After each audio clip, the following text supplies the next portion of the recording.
Hello बच्चों, आइए मिलाते हैं आप लोग को एक नया शंकर से, जिसका नाम है ओम शंकर। आज इसी से पढ़ेंगे हम लोग आइसोमरिज्म। पिछले टॉपिक में हम लोग आइसोमरिज्म के बारे में पढ़ रहे थे। आज उसी आइसोमरिज्म को आगे बढ़ाएंगे। हम लोगों ने आइसोमरिज्म के बारे में पढ़ा था कि आइसोमरिज्म दो प्रकार के होते हैं, एक स्ट्रक्चरल आइसोमरिज्म और एक स्टीरियो आइसोमरिज्म। उसका हमने कहा था कि स्ट्रक्चरल आइसोमरिज्म 5 प्रकार के होते हैं: chain isomerism, position isomerism, functional isomerism, metamerism और टॉटोमरिज्म। हम लोग आइसोमरिज्म पढ़ रहे थे और उसी आइसोमरिज्म को आगे बढ़ाते हैं। उस दिन हम लोगों ने आइसोमरिज्म के बारे में पढ़ा था, आइसोमर के बारे में पढ़ा था और आइसोमर के प्रॉपर्टीज के बारे में पढ़ा था। आज हम लोगों का क्लास उस प्रॉपर्टी से आगे निकलता है हमारा और नए टॉपिक की ओर बढ़ रहे हैं, क्लासिफिकेशन ऑफ आइसोमरिज्म। देखिए, ये टॉपिक बहुत बड़ा है। अगर चाहा जाए तकरीबन कम से कम 17, 18, 20 क्लास कम से कम चलेगा। इतने के बाद इंजीनियरिंग और मेडिकल के टॉपिक्स क्लियर हो सकते हैं। हम लोग प्रयास कर रहे हैं कि उसी चीज़ को सरल तरीके से पढ़ाया जाए ताकि आप भी प्रश्न को सोल्व कर सकें। और जो चीज़ पढ़ाया जाएगा इसमें मिलाइए, कहीं भी कॉपी, कोई भी टीचर की कॉपी से, किसी किताब से मिला लीजिएगा एक बार और देखिएगा कि क्या उसका थ्योरी क्या है, हमारा थ्योरी क्या है, हमारा पैटर्न क्या है पढ़ाने का और ये पैटर्न क्या है यहाँ का। थोड़ा सा आई कांटेक्ट नहीं बन रहा है, टीचर और स्टूडेंट के बीच में थोड़ा सा दिक्कत होता होगा, लेकिन फिर भी एक प्रयास किया जा रहा है कि आपको सही हो सके। तो क्लासिफिकेशन ऑफ आइसोमरिज्म माने समावयवता का वर्गीकरण। हमने कहा कि आइसोमरिज्म 2 प्रकार के होते हैं, समावयवता 2 प्रकार के होते हैं। पहला का नाम है स्ट्रक्चरल आइसोमरिज्म, उसको हिंदी में कहते हैं संरचनात्मक समावयवता, और दूसरा है स्टीरियो, STEREO, स्टीरियो आइसोमरिज्म, जिसका हिंदी नाम है त्रिविम समावयवता। क्या है ये? तो कहता है कि stereo isomerism also known as 3D isomerism and space isomerism. Stereo isomerism का एक और नाम है जिसको 3D आइसोमरिज्म भी कहते हैं या स्पेस आइसोमरिज्म भी कहते हैं। अगर इसी चीज को हिंदी में बोले तो त्रिविम समावयवता को 3D समावयवता के नाम से जाना जाता है। हिंदी मीडियम वाले बच्चे सिर्फ हिंदी उतारेंगे, इंग्लिश वाले बच्चे सिर्फ इंग्लिश उतारेंगे, और जिनको दोनों मन हो दोनों उतारेंगे, कोई दिक्कत नहीं।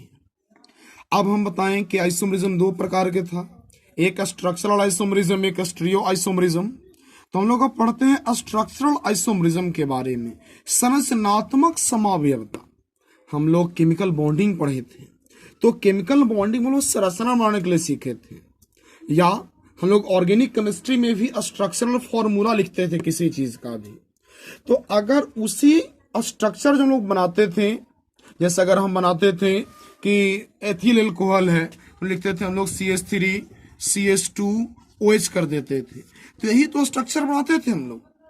अगर इसी स्ट्रक्चर में किसी प्रकार का कोई हेर फेर कर दे, माने एलिमेंट सेम रहना चाहिए, सिर्फ इसके स्ट्रक्चर में कोई बदला बदली कर दे, अदला बदली जो भी किया जाए, माने इसके एलिमेंट में कोई चेंजिंग नहीं किया जाए, इसके पोजीशन को, इसके फंक्शनल ग्रुप को, नंबर ऑफ कार्बन को बढ़ाकर घटाकर या इसका स्पेस को बदल करके अगर किसी प्रकार के आइसोमरिज्म को लाया जाए तो उसी को कहते हैं हम लोग स्ट्रक्चरल आइसोमरिज्म।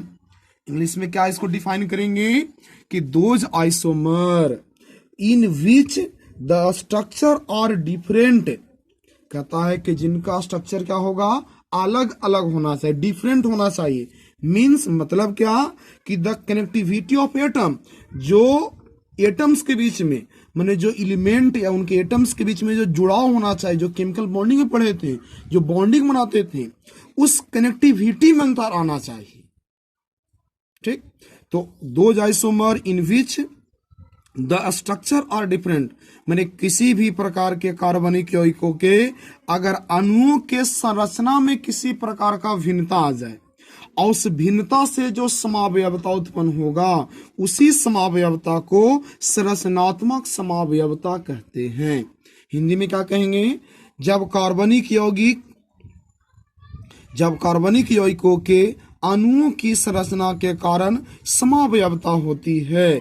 मैंने कार्बनिक यौगिक कोई भी हो, अगर उसके अणु के संरचना में कोई अंतर होगा और उसके संरचना में अंतर जो आएगा उस अंतर को हम लोग क्या कहते हैं, तो संरचनात्मक समावयवता कहते हैं। क्या कहते हैं बाबू? संरचनात्मक समावयवता। जैसे फॉर एग्जाम्पल हम लोग करते हैं, एक एग्जाम्पल लेते हैं बाबू, CH3 CH3 Cl। फिर देखिए एक और कर लेते हैं, CH2 Cl। और इसी को ऐसे भी लिख सकते हैं हम लोग, CH2 सिंगल बॉन्ड CH2, एक Cl ऊपर कर दे, एक Cl नीचे अगर कर दे। अगर आपको दिख रहा होगा स्पष्ट एकदम कि इसमें भी एक कार्बन, एक दो कार्बन, 6 हाइड्रोजन और 2 क्लोरीन, माने कार्बन C2H6 और Cl2, ये इसका मॉलिक्यूलर फॉर्मूला हो गया। इस मॉलिक्यूलर फॉर्मूला को हम 3 रूप में लिखे हैं, number of carbon, number of hydrogen, number of chlorine, तीनों में सेम है। फर्स्ट उन्होंने क्या किया कि आखिरी कार्बन के साथ दोनों क्लोरीन को ऐड कर दिया, आसानी से मेरा बन गया। सेकंड में क्या किया कि दोनों कार्बन को एक ही साइड में दिया क्लोरीन, नीचे वाले साइड में दिया। और तीसरे में क्या किया कि एक के नीचे में दिया, एक ऊपर में दे दिया। इसमें देखिए कुछ नहीं है, बस स्ट्रक्चर का अंतर हुआ। इसमें एक सिंपल स्ट्रक्चर हुआ, ये भी स्ट्रक्चर बना और ये भी स्ट्रक्चर बना, तीनों एक ही एलिमेंट मैंने एक ही कंपाउंड है, इसका मॉलिक्यूलर फॉर्मूला सेम है। और देखिए आपका ये तीनों अलग अलग बन गया। तो ये ऐसा अगर स्ट्रक्चर क्रिएट होगा कहीं पर भी, तो उसी को हम लोग कहते हैं हिंदी में संरचनात्मक समावयवता, या अंग्रेजी में क्या कहेंगे, स्ट्रक्चरल आइसोमरिज्म। क्या कहेंगे? Structural isomerism. उस एग्जांपल को देखिए कॉपी पर हमने किया, CH3 Cl CH2 Cl CH2 Cl, यहाँ है CH2 Cl और यहाँ भी CH2 Cl, 1 2 3 इसका नाम धर दिए। अगर हम तीनों में रिलेशन पूछेगा हमारे से, तो हम क्या बताएंगे रिलेशन, कि first is a structural isomer of second and third. अगर हम बात करें तो इसका स्पेस में अंतर हो गया है, ये मैंने आपको आइसोमरिज्म है, ये जो पहला है ये दूसरा और तीसरा का क्या है, स्ट्रक्चरल आइसोमर है। पहला कॉमा दूसरा एवं तीसरा का संरचनात्मक समावयवी है। ये था डिफिनेशन। डिफिनेशन के बाद क्लासिफिकेशन की अगर हम बात करते हैं कि अब स्ट्रक्चरल आइसोमरिज्म का हम क्लासिफिकेशन करेंगे, तो स्ट्रक्चरल आइसोमरिज्म 5 प्रकार के, अगर आप थोड़ा सा और हाई क्लासेज में जाएंगे तो 6 प्रकार के भी पढ़ने के लिए मिलता है, ठीक। लेकिन हम लोग मुख्य रूप से 5, अच्छे अच्छे किताब में तो 4 ही देता है। ये टॉटोमरिज्म भी गायब कर देते हैं लोकल्स किताब में, जो टीचर्स पढ़ाते हैं उसमें टॉटोमरिज्म की चर्चा भी नहीं करते हैं। तो ये 5 है। पहला है चेन आइसोमरिज्म, हिंदी नाम क्या है इसका, श्रृंखला समावयवता। हिंदी में नाम क्या है, श्रृंखला समावयवता। दूसरा है पोजीशन आइसोमरिज्म, हिंदी में इसको क्या कहते हैं, स्थान समावयवता। फंक्शनल आइसोमरिज्म, हिंदी में क्रियाशील समावयवता। चौथा मेटामरिज्म, मध्यावता। तो नाम टफ है, हिंदी वाले बच्चे अपना समझें, अंग्रेजी वाले तो मेटामरिज्म याद रखेंगे। टॉटोमरिज्म, चलावयवता। मन ये 5 है। पहला chain isomerism, position isomerism, functional isomerism, metamerism और टाइटोमरिज्म। हिंदी में नाम क्या होगा, चेन आइसोमरिज्म का श्रृंखला समावयवता, पोजीशन आइसोमरिज्म का स्थान समावयवता, फंक्शनल आइसोमरिज्म का क्रियाशील समावयवता, मेटामरिज्म का मध्यावता और टॉटोमरिज्म का चलावयवता। ये 5 प्रकार के 2-4 बार रिपीट कीजिएगा तो माइंड में याद हो जाएगा। जैसे थोड़ा सा रिवाइज कर लेते हैं कि अगर आइसोमरिज्म है तो आइसोमरिज्म 2 टाइप का, पहला स्ट्रक्चरल आइसोमरिज्म, दूसरा स्टीरियो आइसोमरिज्म। हिंदी में संरचनात्मक समावयवता और त्रिविम समावयवता। फिर एक स्ट्रक्चरल आइसोमरिज्म क्या प्रकार के, माने ये 5 प्रकार के, chain isomerism, position isomerism, functional isomerism, metamerism और टॉटोमरिज्म, ये 5 प्रकार के। अब हम लोग इसमें सबसे पहला है चेन आइसोमरिज्म, श्रृंखला समावयवता को पढ़ते हैं। क्या है श्रृंखला समावयवता? डिफिनेशन से ही आधा चीज पता चल जाएगा। अगर आप माइंड में डिफिनेशन याद रखिएगा तो बहुत सी चीज अपने आप सोल्व हो जाएगी आपका। कहता है कि those structural isomer in which number of carbon atom in present parent chain is different are termed as chain isomer। कहता है कि अगर 2 या 3 स्ट्रक्चर लिखा जाए, ठीक, 2 या 3 स्ट्रक्चर जो हम लिख दें कोई दिक्कत नहीं है, जितना स्ट्रक्चर आप बनाएं, अगर उस 4 या 3 या 2 स्ट्रक्चर जितना भी हो, अगर उस स्ट्रक्चर के पेरेंट चेन में, हमने कहा था जिसमें सबसे अधिक कार्बन नंबर ऑफ कार्बन मिलेगा वही पेरेंट चेन होगा, तो कार्बन चेन में अगर कार्बन की संख्या घट जाए तो वो हो जाता है आपका चेन आइसोमरिज्म। ठेठ भाषा में जैसे पहले एग्जांपल हम लोग देख लेते हैं। जैसे हम ब्यूटेन को लेते हैं, ब्यूटेन याद होना चाहिए C4H10, यही ना ब्यूटेन है। अगर हम ब्यूटेन को बनाते हैं, ब्यूटेन को अगर हम बनाने की इच्छा रखते हैं तो हम लोग पढ़े थे, एक आप बड़ा सिंपल में पढ़ाए थे हम कि कार्बन 3 जो नॉर्मल कार्बन होते हैं 3 रूप उनको लोग बनाए थे हम लोग, एक नॉर्मल चेन, एक आइसो और एक नियो, याद होना चाहिए। तो ब्यूटेन का 2 आइसोमर बनेगा हमेशा, कभी भी जब भी कार्बन 4 वाला आएगा तो 2 ही उसका बनता ही है। आगे हम सिखाएंगे कैसे बनाया जाता है। तो एक हमारा बन जाएगा नॉर्मल वाला। कैसे नॉर्मल वाला बनाएंगे, तो CH3 CH2 CH2 CH3, देखिए 1 2 3 4 कार्बन, 3 2 5 2 7 3 10 हाइड्रोजन, ये तो क्लियर है। इसका नाम आपको लिखने के लिए हम सिखाए थे, इसका नाम है नॉर्मल ब्यूटेन। चलिए हिंदी में ही नाम लिख देते हैं, नॉर्मल ब्यूटेन। अगर हम कार्बन चेन देखें तो 1 कार्बन 2 कार्बन 3 कार्बन और 4 कार्बन इसमें है। इसी का अगर हम एक बनाएंगे तो हम बताए थे आइसो वाला में कि इसको हम यहां नीचे ला के लटका सकते हैं। मैंने ऐसे कर देते हैं CH3 CH CH3 और CH3, 1 2 3 4 कार्बन इसमें भी है, 3 3 6 3 और 1 10 हाइड्रोजन इसमें भी है। इसका नाम क्या था, तो आइसो ब्यूटेन हम लिखते थे। हिंदी में अगर लिखेंगे तो ऐसे लिखेंगे आइसो ब्यूटेन। अब देखिए पेरेंट चेन तो यही ना बनेगा, सबसे लंबा कार्बन चेन यही है।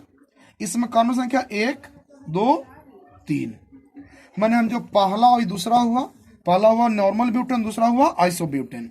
नॉर्मल ब्यूटेन में कार्बन की संख्या कितना हुआ 4 और आइसो ब्यूटेन में कार्बन की संख्या 3। हमने परिभाषा में बोला था कि अगर किसी भी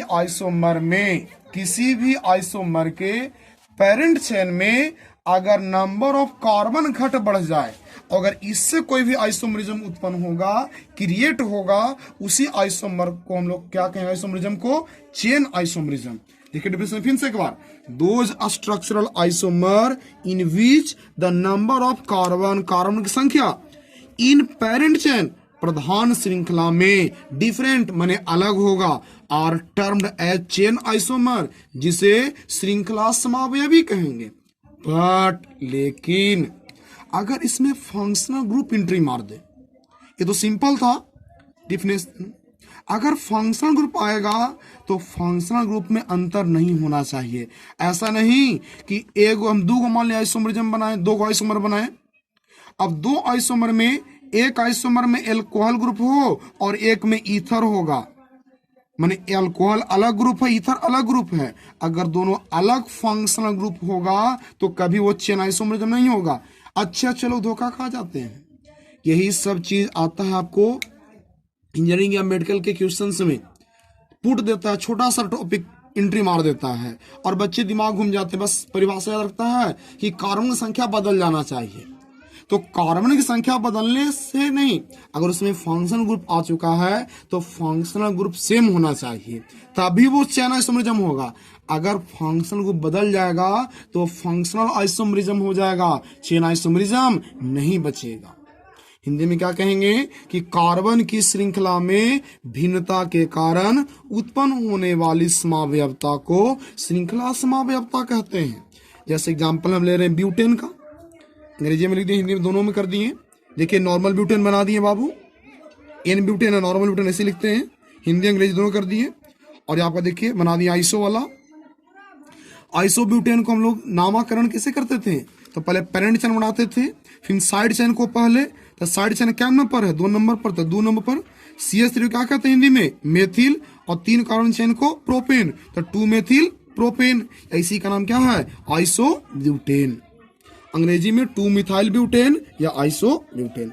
फर्स्ट में नंबर ऑफ कार्बन क्या है? Mistake, sorry. फर्स्ट में नंबर ऑफ कार्बन कितना है? 4 है। और सेकंड वाला में क्या है? 3 गो नंबर ऑफ कार्बन है। अच्छा, एक और क्या प्रॉब्लम है? तो फर्स्ट वाला आपका सीधी श्रृंखला माने स्टेट चेन है, और सेकंड वाला क्या है? ब्रांच चेन है।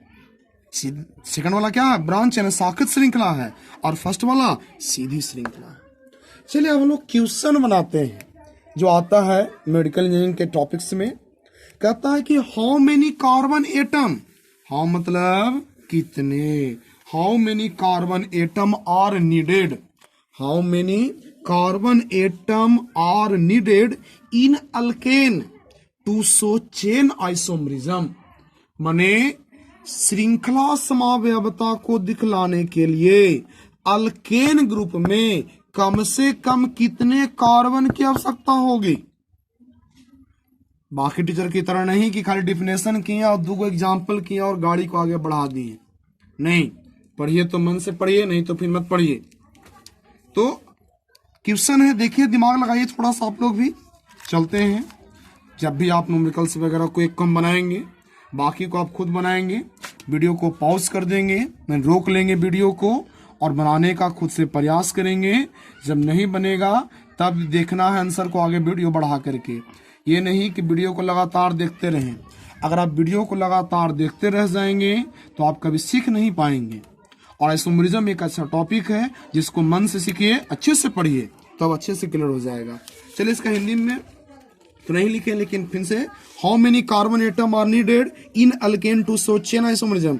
माने श्रृंखला समावयवता को दिखलाने के लिए अल्केन में कितने कार्बन की आवश्यकता होगी। चलिए, हम एक बता रहे हैं आपसे, फिर आगे हम पूछेंगे। हम जानते हैं बाबू कि अल्केन का फॉर्मूला क्या होता है? अल्केन का फॉर्मूला क्या होता है? CnH2n+2। CN यानी बोर्डवा छोटा हो तो चलते दिक्कत हो जाता है। CnH2n+2। अब हम सोचते हैं n बराबर 1 लेते हैं। तो हम सभी जानते हैं कि अगर n बराबर 1 ले लेंगे तो अल्केन में बन जाएगा CH4 ब्यूटेन। अगर n बराबर 2 लेंगे तो बनेगा C2H6 मेथेन, तो एथेन बन जाएगा। अब 2 गो कार्बन है तो कभी श्रृंखला बना सकते हैं हम लोग? नहीं बना सकते, संभव नहीं है। 3 में तो 3 मिलेंगे तो C3H8, ये हुआ प्रोपेन आपका। अगर प्रोपेन में तो 3 कार्बन का अगर हम चैन बनाएंगे तो एक ही वो बनेगा, दूसरा कहीं बन सकता? संभव है? कभी संभव नहीं है, माने ये भी नहीं बन सकता है। अब आते हैं n बराबर 4 ले लेते हैं हम लोग। तो n बराबर 4 में क्या होता है? C4H10, C4H10 हो गया। अभी अभी पढ़े थे हम लोग कि C4H10 से हम लोग 2 गो बना सकते हैं। C4H10 से क्या बना सकते हैं? 2 गो। तो कैसा बना सकते हैं? एक बनाते हैं नॉर्मल ब्यूटेन, एक क्या बनाते हैं? नॉर्मल ब्यूटेन, और एक बनाते हैं आइसो ब्यूटेन बना देते हैं। नॉर्मल ब्यूटेन कैसे बनता था? खाली कार्बन रहता है चारों, और आइसो में तो 3 गो कार्बन है, वैसे कार्बन। इन बनाए थे, अभी तुरंत बनाए थे, पीछे तुरंत एकदम। देखो कॉपी में से चीज को, नाम क्या है? CnH2n अल्केन का फॉर्मूला CnH2n+2। अगर हम n बराबर 1 लेंगे तो CH4 बनेगा, n बराबर 2 लेंगे तो C2H6 बनेगा, n बराबर 3 लेंगे तो C3H8 बनेगा। ये तीनों से कभी संभव नहीं है। n बराबर 4 लिए तो C4H10 बना। हम जानते हैं कि C4 माने 4 कार्बन। अब 4 को हम हेर फेर कर सकते हैं, तीसरा को दूसरा पर लाएंगे तो एक और बन सकता है। वही काम किए हम लोग, 1 और 2 बना दिए। माने कि अल्केन में कम से कम अगर कार्बन की संख्या 4 रहेगा तब ही हम संभव कर सकते हैं, आइसोमरिज्म के बारे में सोच सकते हैं, नहीं तो कभी सोच भी नहीं सकते। चलिए अगला क्वेश्चन कहता है कि how many minimum carbon atom are needed. कम से कम कितने कार्बन एटम की आवश्यकता होगी? कम से कम कितने कार्बन एटम की आवश्यकता होगी फॉर अल्कीन? किसके लिए? अल्कीन के लिए। टू शो चेन आइसोमरिज्म, किसके लिए? तो श्रृंखला समव्यवता को दिखाने के लिए। हिंदी में क्वेश्चन क्या कहता है कि एल्कीन समूह में श्रृंखला समव्यवता को दिखाने के लिए कम से कम कितने कार्बन की आवश्यकता होती है? सोचिए, लगाओ दिमाग।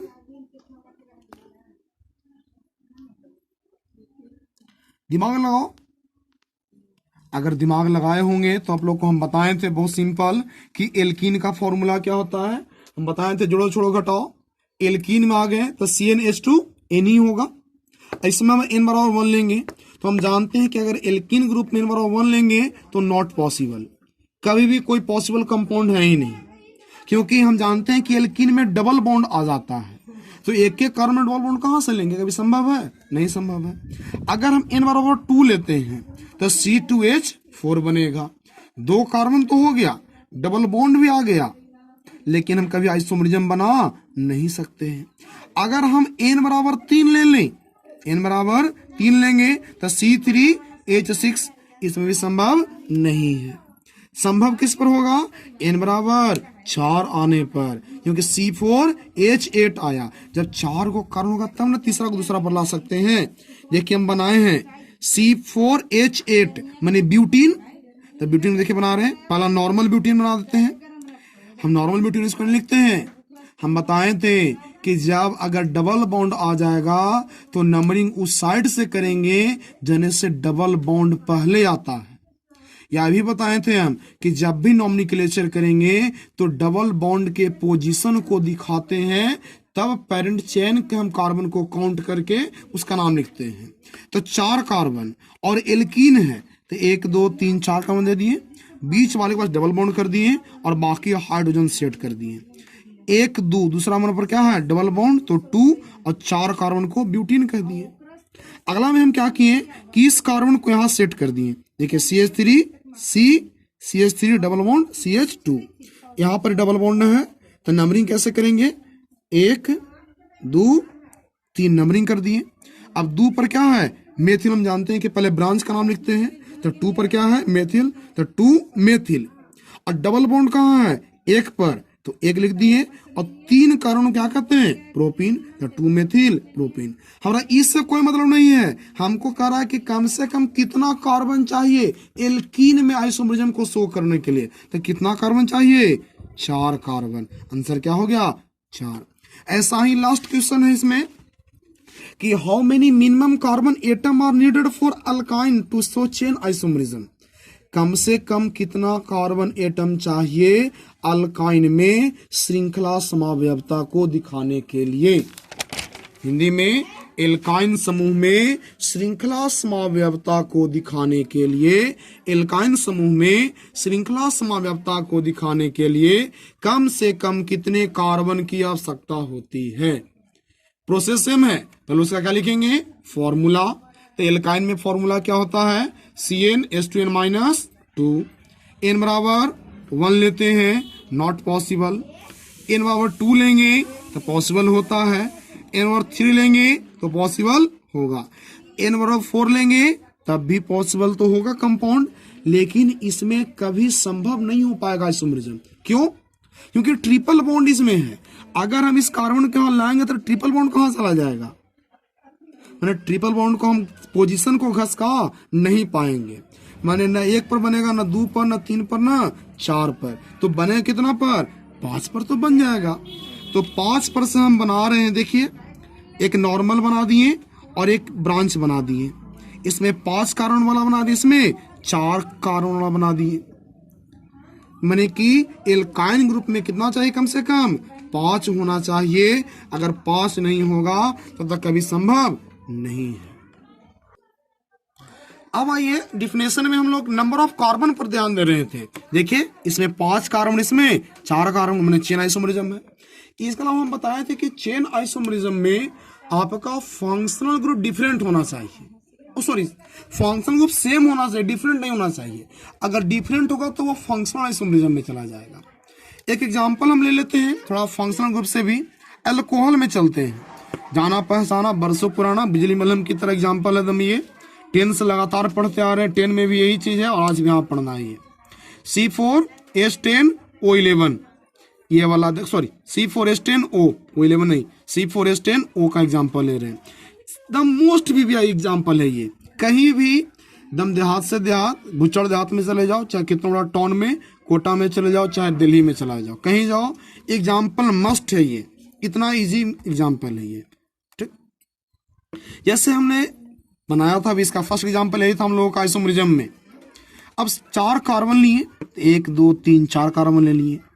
अच्छा, गौर कीजिए, हमको एल्कोहल बनाना है तो हमको तो एक OH यहाँ से गायब हमेशा रखना पड़ेगा, तो एक OH यहाँ लगा दिए।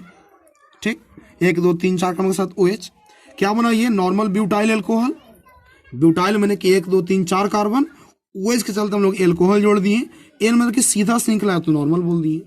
दूसरा में क्या किए कि ECH2 को हम यहाँ ब्रांच में ले आए। ECH2 कहाँ ले आए? ब्रांच में ले आए। देखिए CH3 CH2 CH3। अब लगे सर इस CH2 तो यहाँ लाए तो CH3 बन गया, तो हम बताए थे कि कार्बन के 4 गो हाथ होता है और हमेशा 4 हाथ पूरा करते चलना। CH3 CH3 CH2 OH। इसका नामकरण कैसे करेंगे? तो हम बताए थे कि नामकरण उधर से होगा जैसे फंक्शनल ग्रुप पहले होगा, माने 1 2 3 यही होना चाहिए। या इसका नाम आइसोब्यूटाइल अल्कोहल भी है, या हम लोग 2 मिथाइल 3 प्रोपेनॉल भी कर सकते हैं इसको, आईपैक नाम में अगर चलेंगे तो। इसका नाम क्या होगा? तो 1 ब्यूटेनॉल हो जाएगा इसका, क्योंकि यहां से नॉमिनिक्लेचर हो जाएगा 3 4। एक पर एल्कोहल है तो इसका लेकर चलेंगे 1 ब्यूटेनॉल, इसका आईपैक नेम हो जाएगा, और इसका आईपैक नेम क्या हो जाएगा? 2 मिथाइल प्रोपेनॉल हो जाएगा इसका। अगर हम कार्बोक्सिलिक एसिड में देखते हैं, कार्बोक्सिलिक एसिड में C4H8O लेकर चलते हैं एग्जाम्पल में, तो हम लोग कार्बोक्सिलिक एसिड का मतलब क्या होता है? याद कीजिए, single bond C OH। Carboxylic acid का मतलब सिंगल बॉन्ड C OH। तो हम लोग इसको थोड़ा सा स्ट्रक्चर 10 क्लास में पढ़े थे, या अभी हम क्लास में पढ़ाए थे गया कि इसको स्ट्रक्चर लिखते कैसे हैं। तो सिंगल बॉन्ड C रखते हैं, C पर डबल बॉन्ड ऊपर O कर देते हैं, और एक पट्टी OH रख देते हैं। ऐसे ही बनाया जाता है। यही है कार्बोक्सिलिक का स्ट्रक्चर हम लोग करते हैं। देखिए यहाँ पर कार्बोक्सिलिक रख दिए, यहाँ भी कार्बोक्सिलिक है आपका। कार्बन की संख्या क्या है? 4 गो कार्बन। तो हम बताए थे कार्बोक्सिलिक एक ऐसा फंक्शनल ग्रुप है जिसमें पहले से ही कार्बन मौजूद है। मैंने अगर हम कार्बोक्सिलिक एसिड लेंगे तो बाकी चेन में 3 ही कार्बन होना चाहिए हमारा, तो 1 2 3 कार्बन ले लिए। ये क्या बन गया? सीधा श्रृंखला है, तो नॉर्मल ब्यूटानोइक एसिड आगे आईपैक नेम में वही एसिड लगा दिए। इसमें हमने CH2 को यहाँ जोड़ दिया फर्स्ट वाले के साथ, तो ये क्या बन गया? आइसो ग्रुप में आ गया, तो आइसोब्यूटानोइक एसिड। इसी चीज को आप रिवीजन करते रहिएगा, अगर आराम से रिवीजन कीजिएगा तो क्लियर हो जाएगा। मैंने हम लोगों ने चेन आइसोमरिज्म खत्म कर लिया। अगले क्लास में हम लोग पोजीशन आइसोमरिज्म में आ जाएंगे। तब तक के लिए घर पर अच्छे से रह के पढ़िए और लॉकडाउन का पालन करते रहिए।